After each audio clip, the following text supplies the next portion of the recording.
Welcome to the Real Estate Espresso Podcast, your morning shot of what's new in the world of real estate investing. I'm your host, Victor Menasce. On today's show, we're talking about demographics and how it affects real estate on a global basis. Most Western economies have declining birth rates. The population of the world is growing, but the countries that lead the world in population growth are countries like India, already at 1.5 billion people, and having surpassed China in population as the most populous country on earth. But it's not just about absolute population, it's also about fertility rates and migration. It takes a fertility rate of about 2.1 per woman in order to maintain population constant. Declining birth rates in many parts of the world have resulted in shrinking populations. National averages are just that, they're averages. Some areas are hotter than others. For example, some cities like Austin, Nashville, Salt Lake City have traditionally enjoyed high rates of migration. They're currently oversupplied due to the amount of new housing supply that's entered the market. You need to look at all of these factors together: demographics, migration, and supply. It's no secret that Japan has a low fertility rate.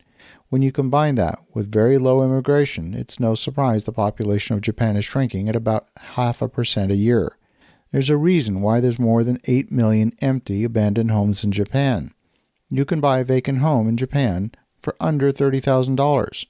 The fertility rate in the U.S. is also low and falling. It's at 1.6, far below what's required to sustain population. Fertility rate in Canada is 1.48, Italy at 1.3, Spain is at 1.3. Were it not for immigration, population in these countries would be falling. In fact, in Italy and Spain, it is falling. Countries with the highest fertility rate are in Africa. They include Niger at 6.9. Democratic Republic of the Congo at 5.9, Chad 5.7, Nigeria 5.4, Pakistan at 3.5, Afghanistan 4.5, Syria 2.8, and Iraq at 3.7. All of those countries have vastly growing populations. Russia's population is shrinking at a rate of minus 0.2% a year. Low fertility rate combined with the fact that people are not lining up to move to Russia means falling population. China's population is now shrinking after decades of a one-child policy. And when you add immigration and fertility together, you get a full picture.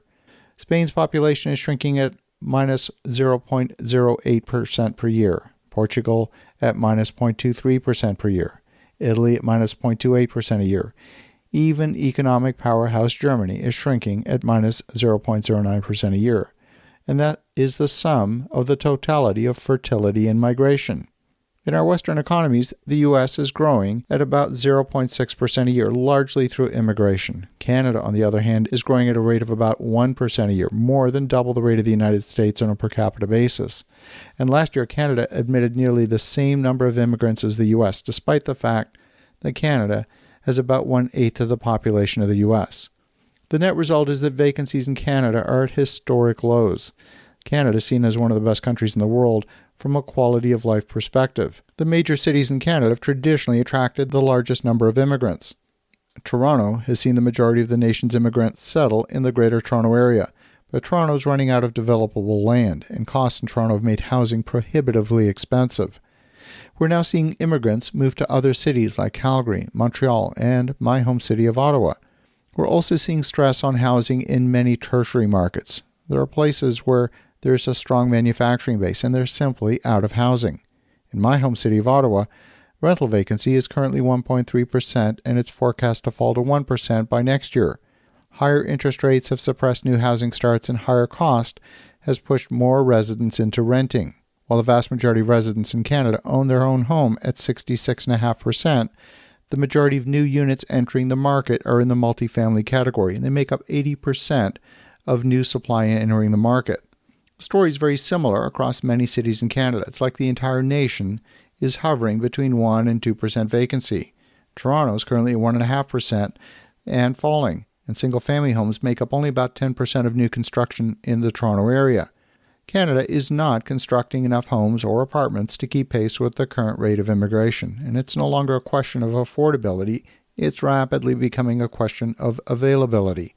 Last year, Canada admitted 950,000 people. That's similar to the number of people admitted to the United States, which is much larger, and it's got greater ability to absorb population. Canada admitted 130,000 refugees last year, and the U.S. admitted 25,000 refugees, at least according to official figures.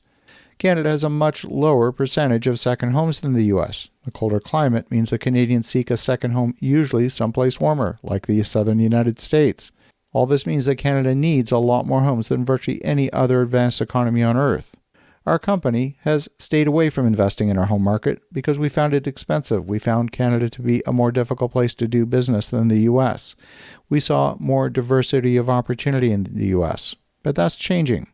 We're now seeing increasing opportunity in Canada to the point where it makes more sense to invest here than ever, and often makes more sense to invest than some of the traditional U.S. growth markets that frankly are oversupplied. As you think about that, have an awesome rest of your day. Go make some great things happen. We'll talk to you again tomorrow.